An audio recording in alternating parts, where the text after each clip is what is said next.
번째, to ask the right person이라고 얘기했습니다. 그러니까 적절한 사람에게 스킹을 해야 된다. 적절한 잠재 기부자에게 가야 된다라는 겁니다.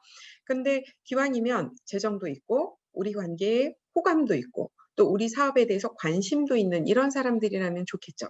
근데 우리한테 전혀 우리를 알지 못하고 관계도 없고 전혀 남인 사람한테 가서 이야기를 하면 설득을 하기가 그만큼 어려울 거라는 거예요. 그래서 적절한 사람을 어떻게 뽑아낼 거냐, 이게 두 번째 문제입니다. 세 번째, right timing입니다. 지금 저 사람이 가다가 길을 가다가 넘어졌어요. 넘어져서 기분이 나쁜데 그때 후원 요청을 하면은 안 하고 싶을 겁니다. right 타이밍이 아닌 거죠. 근데 저 사람이 지금 싱글벙글해요. 뭔가 좋은 일이 생겼어요. 그럴 때는 후원 요청을 하는 게 훨씬 더 먹힐 거라는 거예요. 우리가 후원을 요청을 할 때는 어떤 상황들이 있습니다. 그 상황에서 상대방이 더 적절하게 메시지를 받아들일 수 있는 상황인지를 우리가 느낌을 잡고 적절할 때 하는 게 좋겠다라는 게 right 타이밍입니다. 그리고 더 빨리 하느냐 더 늦게 하느냐의 문제도 있습니다. 적절한 타이밍에 하는 게 좋겠다라는 거고요. 그다음에 금액이 얼마로 해야 좋겠냐, 적절하냐라는 겁니다. 10,000원이 좋으냐, 30,000원이 좋으냐, 50,000원이 좋으냐. 근데 사람마다 다르겠죠. 20대 청년한테 가서 50,000원 하면은 부담스러워서 절대 못할 겁니다. 씀씀이가 그렇게 되지가 않아요. 근데 50대 사장님에게 가서 50,000원 하면 할 수 있습니다. 왜냐? 50대 사장님은 그 정도 돈은 쓰시거든요. 판공비로도 쓰시고 여러 가지 업무 추진할 때도 50,000원 정도 기름값 한번 오케이 기부할게 이렇게 하실 수 있습니다. 근데 20대 청년들한테는 5,000원 기부도 큰 거예요. 그러니까 이 금액을 상대방이 누구냐에 따라서 어떻게 적절하게 요청하느냐라는 거죠. 굉장한 부자한테 가서 5,000원 내달라고 그러면은 지금 장난하냐 이러실 수도 있어요. 그러니까 이제 부자한테 갔을 때는 좀 의미 있는 1,000,000원, 1억 이렇게 얘기하시는 것도 필요하다라는 겁니다. 좀 1억 1,000,000원이 말이 되냐고요? 예, 저도 실제로 그렇게 해봤습니다. 가능하더라고요. In the right way에서 올바른 방식으로 가는 게 좋겠다라는 겁니다. 20대 청년들은 인스타그램에서 뭔가 얘기를 하는 게 훨씬 더 좋을 수도 있어요. 유튜브나 또는 근데 이제 어르신들한테 가면은 얼굴 찾아뵙고 인사를 드리면서 하는 게 좋은 방식일 수도 있겠죠. right way가 따로 있습니다. 그다음에 올바른 명분, right reason이어야 합니다. 우리가 이야기하는 게 제가 용돈이 떨어졌어요. 기부해 주세요. 이거는 right reason은 아니라는 거예요. 그럼 좋은 명분이라는 건 뭐냐? 상대방이 공감할 만하고 또 지지할 만한 그런 일에 돈을 요구하느냐라는 겁니다. 우리가 잘 알고 있는 대로 형편이 어렵거나 지금 어떤 긴급한 상황에 있는 사람들을 대상으로 후원이 필요하다. 또는 코로나 때문에 어떤 것들이 모금이 필요하다. 이런 것들은 사람들이 문을 활짝 열고 기부를 한다는 거예요. 왜냐? 공감이 되니까. 근데 전혀 사람들이 공감하지 않는 나의 용돈 또는 나의 학비 이렇게 얘기를 하면은 거리감이 많이 멀다라는 거예요. 어떤 내용을 어떻게 전달할 것이냐. 이게 6가지 right 원칙에 의해서 적절하게 구성이 돼야 된다라는 겁니다. 세 번째, 관계와 친구에 관한 문제입니다. 네. 네. 관계와 친구 이제 굉장히 중요합니다. 왜냐하면 아는 사람과 모르는 사람 사이에 할 수 있는 것들이 굉장히 달라지겠죠. 예, 우리나라 사람들은 특히 관계에 따라서 반응이 굉장히 많이 달라집니다. 근데 이제 잘 모르는 사람들한테 전화번호 달라 그러면 전화번호 잘 주기가 어렵죠. 근데 조금 많이 본 사람이다. 호감이 있다. 그러면 전화번호 줄 수 있을 겁니다. 역시 명함을 받아봤더니 괜찮은 회사를 다녀요. 그럴 줄 알았어. 이렇게 되는 거죠. 그리고 그렇게 명함까지 나눈 사이는 그다음엔 밥을 먹자고 해도 괜찮을 거예요. 그리고 나서 다른 이야기, 회사 이야기, 공연 보러 가는 이야기, 그리고 후원 이야기 이렇게 들어가도 전혀 문제가 안 되겠죠. 호감이 안 가고 잘 모르는데 돈 달라 이러면은 큰일 나죠. 관계와 친구 맺기는 모금의 기본입니다. 그래서 모금을 하는 사람들은 기본적으로 자기 명함을 내밀고 자기의 이름을 소개하고 상대방을 먼저 아는 채 해주고 뭐 이런 일들을 굉장히 익숙하게 해야 된다라는 게 모금 업계의 불문율입니다. 그래서 모금하는 사람들끼리는 굉장히 사람들한테 먼저 인사하는 거를 주저하지 않아요. 모금가의 특징이기도 하죠. 관계, 친구 안에서 돈이 돌아간다. 그런 거죠.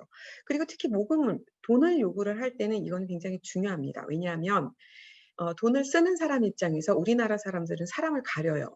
모르는 사람한테는 돈을 잘 안 씁니다. 근데 아는 사람들한테는 돈을 잘 씁니다. 그러니까 관계없이 돈부터 요청하는 것보단 많이 인사하고 많이 자주 본 사람들한테 후원 요청을 하는 건 말이 된다라는 거죠.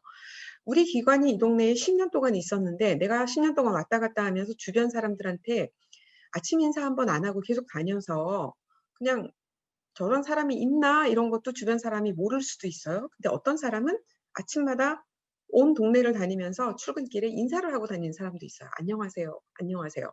그럼 그 사람이 그 시간대 지나가면 안녕하세요." 같이 상대방이 인사를 한다는 거예요. 그러면 그런 사람이 딱 지나가면 '어우 저 사람 누구야?' 하면서 별로 친하지도 않은데도 그 사람들한테는 뭔가를 베풀어 줄 수 있다라는 거죠. 관계라는 거는 그런 것들입니다. 어떻게 하느냐에 따라서 사람들을 얻느냐 그렇지 않느냐가 달라질 수 있다라는 겁니다.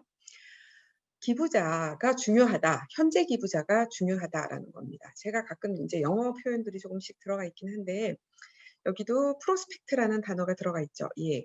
잠재 기부자라고 저는 단어를 썼습니다. 이 프로스펙트라는 단어 잘 기억을 해 주세요. 많이 쓰이는 표현이에요. 잠재 기부자라고 하는 거는 우리가 후원을 요청하기 위해서 이 사람이 아직 기부는 안 했지만 우리가 한번 후원 약정서를 한번 줘도 좋을 사람이다. 저 사람한테 얘기를 해야겠다 하고 사정거리 안에 들어와 있는 사람들을 프로스펙트라고 얘기를 해요. 그럼 이 프로스펙트 그러니까 우리가 지금 기부 요청을 하기 위해서 어떤 사람이 제일 중요하냐 이렇게 봤더니 현재 기부자가 제일 중요하더라. 그다음이 과거, 그다음이 불만 기부자. 그리고 완전 한 번 안 해본 사람한테 새롭게 요청하는 건 그다음 이슈더라라는 겁니다. 이게 인제 우리가 생각하는 거랑 다른 거예요. 많은 사람들은 기부 요청을 할 때 잘 모르는 사람에게 가서 요청을 해야 된다고 생각을 합니다. 근데 그렇지 않아요. 제일 먼저 지금 나를 도와주는 사람이 누가 있지? 기존에 우리한테 후원자가 누가 있지? 그 사람들이 항상 기부를 더 한다라는 얘기예요. 그리고 과거의 기부자, 그리고 불만이 있던 사람들까지도 심지어 우리가 기부 요청을 하는 게 좋다라고 이야기를 합니다. 네. 불만 기부자 같은 경우는 이거는 마케팅적으로도 증명이 된 것들이에요. 왜냐하면 인제 그 마케팅적으로 어 불만 기부자에 대한 관리 여러분들은 인제 잘못했을 경우에 실패하는 경우 그런 경우 혹시 보셨습니까? 네. 우리가 불만 기부자 관리를 잘못하면 이 사람이 빅마우스인 거예요. 밖에 나가서 나쁜 소문을 많이 내는 거죠. 더군다나 요즘은 시스템이 좋아져서 얼마든지 불만을 밖에다가 이야기를 할 수 있는 구조가 됩니다. 그러니 여러분들이 대비가 안 돼 있으시면 이 불만 기부자를 관리를 못 하시면 이 사람들이 불만이 있는 것들을 밖에다가 증폭을 시키시면 여러분들이 인제 한 가지 실수를 한 걸 가지고 우리 이미지가 왕창 깨질 수도 있는 거고 뭐 그런 거죠. 그래서 불만 기부자 있을 경우에는 여러분들이 어떻게든 그 기부자들을 음 그 불만을 해소하시도록 도와드려야 되고 오해를 풀도록 하는 노력을 기울여야 되더라라는 겁니다. 새로운 기부자를 찾기 전에 이런 불만을 먼저 다스려라 하는 게 저의 제안이기도 합니다. 어려운 말로는 리스크 매니지먼트라고 해요. 관리가 안 된 경우에 나중에 심각한 문제가 될 수 있다라는 겁니다. 그래서 기부를 했던 사람이 기부를 더 잘하기 때문에 현재의 기부자가 과거 기부자, 불만 기부자보다 더 중요하고 그렇지 않은 사람보다는 기부한 사람이 더 좋다. 그러면은 우리 기관에 기부를 안 하더라도 다른 기관에 기부한 사람은 어떨까요? 네, 맞습니다. 다른 기관에 기부한 사람들이 기부를 아예 안 하는 사람들 보다는 기부를 더 잘한다는 이야기예요. 아 그렇구나. 그러면 처음 기부하는 사람은 굉장히 중요한 갈림길에 있는 거죠. 한 번도 기부를 안 해본 사람과 기부를 처음 하는 사람들 이거 되게 중요합니다. 한 번의 경험을 갖도록 하는 것은. 근데 처음 기부를 해 봤는데 되게 보람을 많이 느꼈어요. 그럼 계속할 수 있는 거예요. 처음 기부를 했는데 이건 영 아니에요. 난 완전히 실망했어요." 그러면 다시는 기부를 안 할 가능성이 크다라는 겁니다. 그래서 우리가 신규 기부자를 모실 때는 기부자들에게 그 좋은 만족도, 좋은 경험을 가질 수 있도록 도와드려야 된다라는 게 굉장히 중요한 이야기입니다. 그래서 현재의 기부자의 중요성에 대한 이야기를 해 보았습니다. 다섯 번째는 80대 20의 법칙입니다. 굉장히 어려워 보이는데 일단 요 삼각형을 그 기준으로 한번 설명을 해 볼게요. 기부 피라미드라고 합니다. 기부의 어떤 이제 법칙이 있구나 인제 이렇게 생각을 해 주시면 좋을 것 같아요.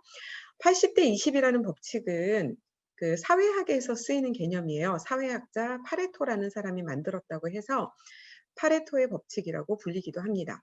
근데 이 법칙의 기본 개념은 이래요.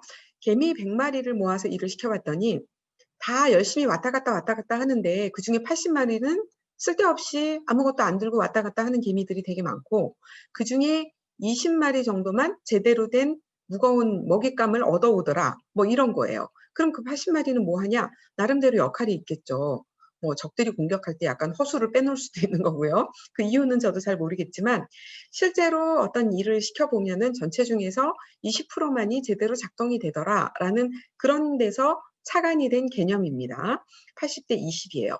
근데 이걸 기부 개념에서 보면 이제 어떤 단체의 기부금의 총액이 3억이다 이렇게 쳐보면, 이 3억 중에서 실제로 한 2억 5천만 원 이런 거는 소수의 몇 사람이 큰 돈으로 메꾸더라라는 거예요. 우리가 n분의 1로 다 뭐 3억을 다 3만 원씩 뭐 100사람, 1000사람 이렇게 내는 줄 알았는데 그게 아니더라라는 겁니다. 그래요? 그러면은 이거를 어떻게 그럼 내는 거죠? 그랬더니 이거를 30만 명이 3천 원씩 내는 게 아니라 어 누구는 1억 5천, 1억, 1,000만 원 이렇게 내기도 하고요. 누구는 3만 원, 2만 원 이렇게 내 가지고 이 돈이 모이더라라는 겁니다. 근데 비율을 봤더니 큰돈을 낸 사람 몇 사람이 전체 기부금의 한 80%를 차지를 하고, 나머지 소액을 낸 사람들은 전부 다 끌어모아 봤더니 금액으로는 한 3억 중에서 5천만 원 정도밖에 안 되더라라는 겁니다. 근데 숫자로 보면은 3만 원 기부자 숫자가 훨씬 더 많죠. 네. 그게 인제 일반적인 법칙이라는 거예요. 그래서 어느 기관에나 고액 기부자들은 한 20% 미만으로 있습니다. 나머지는 소액의 정기 기부자들이 아래쪽에 쫙 깔려 있습니다. 그럼 이 소액의 정기 기부자들, 작은 돈을 내는 서포터들이 더 비중이 적으냐? 그렇지 않습니다. 왜냐하면 대체로 적은 소액을 내는 사람들은 처음 기부를 하는 사람이거나 아니면 나이가 어리거나 해서 큰돈을 내기 어려운 상황에 있는 사람들이에요. 그럼 위에가 있는 사람들은 어떠냐? 처음부터 막 1억을 툭툭 내놓느냐? 그렇지 않더라는 거예요. 그 사람들도 이 어렸을 때부터의 경험 또는 초기 기부의 경험을 다 가지고 있고, 조금씩 기부 금액을 늘려가다 보니 인제 50 대에 기업 사장님이 됐을 때는 쪼끔 더 큰돈을 기부할 여력이 있어서 기부를 하게 되더라라는 겁니다. 근데 아직 기부 경험이 많지도 않고 나이가 어린 사람들은 보다 작은 금액을 할 수 있기 때문에 일단 숫자로는 크게 의미가 없지만 그걸 함으로 인해서 다수가 기관을 많이 지원하는 구조로 가져가는 게 인제 보통 이 NGO들의 구조더라라는 겁니다. 그래서 이 소액 기부자들을 계속해서 정기적으로 애스크하고 또 증액 기금을 늘리는 거죠. 5천 원에서 만 원으로. 만 원에서 뭐 한 5년 후에 다시 5만 원으로 이렇게 올려갈 수도 있습니다. 그렇게 해서 매년 기부자로 이렇게 늘려가는, 이렇게 하나씩 업그레이드 시키는 활동들을 우리가 무브 매니지먼트라고 부릅니다.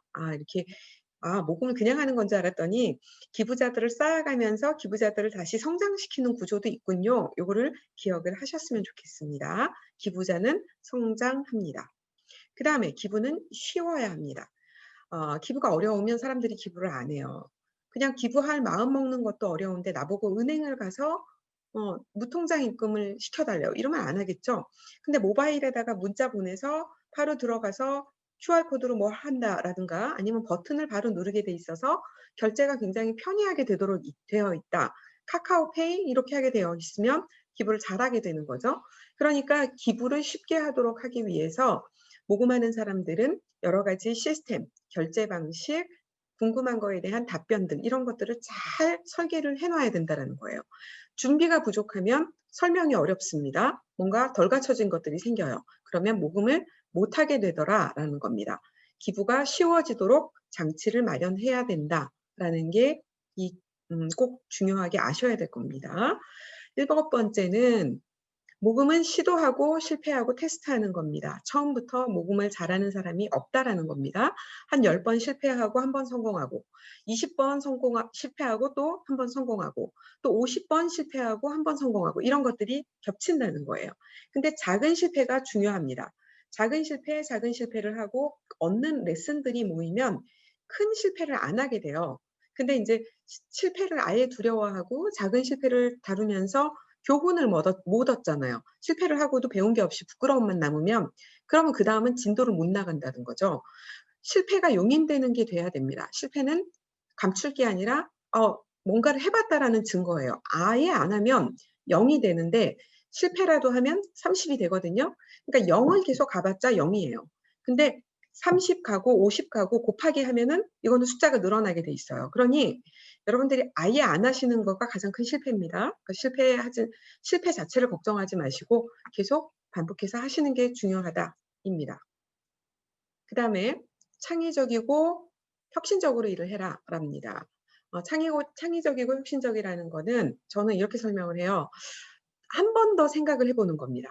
영상을 찍으려고 그랬는데 '영상 찍겠어.' 이 생각만 가지고는 영상이 잘 나오기 어렵다라는 거예요.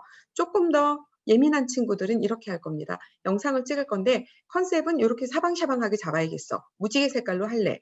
그다음에 무지개 색깔로 한 다음에 거기에 어울리는 부금을 뭘로 하지? 예, 음악을 고를 겁니다. 그다음에 거기에 따라서 또 다른 뭐 인제 부가적인 스토리 또는 그걸 위해서 소품 이렇게 준비해 가는 하나씩 하나씩 준비해 가다 보면 굉장히 다채롭게 영상의 준비가 이루어질 거라는 거예요. 근데 인제 "영상을 찍겠어."라고 하고 그냥 딱 어떤 멘트만 준비해 놓으면 그 영상이 별로 멋지지 않을 거라는 거죠. 창의적이고 혁신적이라는 건 일을 하면서 한 가지 한 가지 구체적인 것들을 덧붙여 가는 게 창의적이고 혁신적인 거다. 어저께 3 가지만 짰으면 오늘은 2 가지를 더 짜라. 이렇게 덧붙여 갈수록 디테일하게 하나씩 더 할수록 창의적이 된다. 혁신적이 된다. 그렇게 보시면 될 것 같습니다. 그다음에 굉장히 중요한 모금의 맥심, 그러니까 모금의 굉장히 중요한 원칙이 있습니다. 요청하고, 요청하고, 요청하라. 요청하지 않으면 기부하지 않는다라는 겁니다. 제가 주변에 있는 사람들한테 물어봤어요. "당신 기부하십니까?" 그러면 기부를 한대요. 그러면 "왜 저희 기관 안에 안 하시고 다른 기관에다가 기부를 하세요?" 그렇게 물어봤습니다. 그랬더니 "나한테 달라고 한 적 있나요?" 이렇게 하는 거예요. 아 그렇죠. 제가 당신한테는 달라고 한 적이 없죠. 그러니까 "나한테 달라고 했으면 내가 당신한테 줬을 수도 있어요."라고 사람들이 이야기를 한다는 겁니다. 결국은 내가 그 사람한테 달라고 안 하면 그 사람은 다른 달라는 사람들한테 반응을 할 거라는 거예요. "요청해야 된다."라는 겁니다. "기부는 요청이다." 자, 감사하라라는 말이 있습니다. 기부자에게 감사하십시오. 굉장히 중요한 겁니다. 다음 강의에서는 이 감사에 대해서 조금 더 제가 비유를 들어서 설명을 할 텐데요.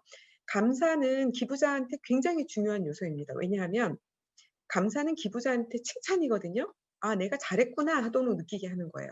칭찬은 고래도 춤추게 한다. 네, 맞습니다. 칭찬을 들어야 사람이 더 하게 되는 거예요. 근데 기부를 하는데 상대방에서 아무런 인사가 없어요. 고맙다고도 안 해요. 잘 썼다고도 없어요. 그러면 그다음에는 그 단체에다가 안 하고 싶어지는 거예요. 동기가 떨어져요. 감사는 기부자들을 움직이게 하는 엔진이다라고 이야기를 할 수 있습니다. 근데 감사의 방식에는 한 두세 가지 형식이 있어요. 첫 번째는 말 그대로 고맙습니다. 감사합니다. 말로, 카드로, 이메일로 메시지를 보내는 거를 이제 감사의 메시지라고 하죠. 두 번째 감사 방식은 우리가 돈을 잘 썼습니다. 그래서 어떤 사업을 이렇게 잘 진행을 했고 그 사업의 결과 이렇게 되었습니다 하고 그 결과를 성실하게 잘 보고를 하는 거예요. 돈은 어떻게 썼고 일의 결과는 어떻게 됐고 사진도 좀 보여 드리면서 선생님이 주신 덕택에 지금 도시락 사업을 이렇게 했고 도시락 요렇게 그림을 디자인이 이렇게 됐어요. 그리고 실제로 전달은 이렇게 했고 아이들이 굉장히 맛있게 먹고 좋아했습니다. 감사하다고 했어요. 하면서 보고를 하는 것도 감사의 방식이에요. 세 번째, 공식적인 인정. 그래서 그분이 이렇게 후원을 하신 좋은 내용들을 우리가 모셔다가 어떤 행사 때 그분의 말씀을 들을 수도 있고 아니면 신문이나 우리의 뉴스레터에다가 그분이 기부하신 내용을 요약을 해서 기사를 낼 수도 있습니다. 이거는 사람들 앞에 그분을 칭찬해 드리는 거예요. 아, 인정해 드린다라는 거죠. 공식적인 인정의 방식이 있습니다. 그래서 기부의 감사는 메시지로 직접 말로 또는 성실하게 보고하는 것으로 공식적인 인정으로 할 수가 있다라는 겁니다. 네. 이렇게 10 가지 특성들을 살펴보니까 전혀 모르실 때보다 조금 도움이 되셨죠? 예. 모금은 이런 겁니다. 우리가 인제 하나하나 그 실체들을 파헤쳐 나가 볼 텐데요. 너무 어렵게 생각하지 마시고 굉장히 '보통 사람들이 갖춰야 되는 거를 하는 거네.'라는 수준에서 우리가 볼 수 있을 것 같습니다. 네. 모금을 하려고 하면 반드시 갖춰야 될 것들이 있는데 첫 번째는 모금 전략입니다. 두 번째는 모금 조직입니다. 세 번째는 매력적인 모금 상품이고요. 네 번째는 기부자 탐색, 그리고 평가 이런 것들이 있습니다. 이것들이 어떻게 적절하게 되냐? 이제 가장 적절한 모금 전략이 무엇이고, 그다음에 모금 조직의 기능이 무엇이고, 모금 상품은 또 어떤 역할을 하는 것이고, 또 잠재 기부자 탐색, 그러니까 기부자에 관한 이야기, 이렇게 네 가지 꼭지를 뒤에서 이어서 설명을 해 보도록 할게요. 자, 모금 상품이라고 하는 것은 무엇이냐라는 겁니다. 이제 모금의 명분이라고도 이야기를 해요. 뭐라고 해야지 후원해 주지? 라는 겁니다. 후원의 이야기를 할 때는, 기부의 이야기를 할 때는 뭔가 이유가 있어야 돼요. '그 돈 어디 쓰려고요?' 사람들은 이렇게 생각을 해요.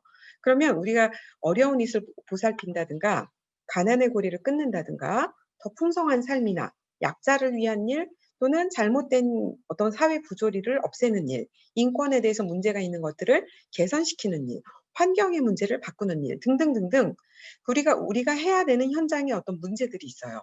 그것들을 우리가 개선하기 위해서 어떤 사업을 할 겁니다.'라고 하고 그 사업에 관한 여러 가지 내용들을 정리를 하는 거예요. 그래서 그 내용으로 이렇게 변할 겁니다. 이거 이 사람들한테 너무 중요한 이야기예요. 감동적이고 어떤 공감이 되는 스토리로. 그래서 '아, 내가 이거를 후원을 하면 어떤 보람과 만족을 느끼겠구나. 아, 이런 거는 내가 하고 싶은 거였어.' 라는 것들을 하기 위해서 우리가 어떻게 자료를 만들 거냐 하는 게 설득력 있는 모금 상품에 관한 이야기입니다.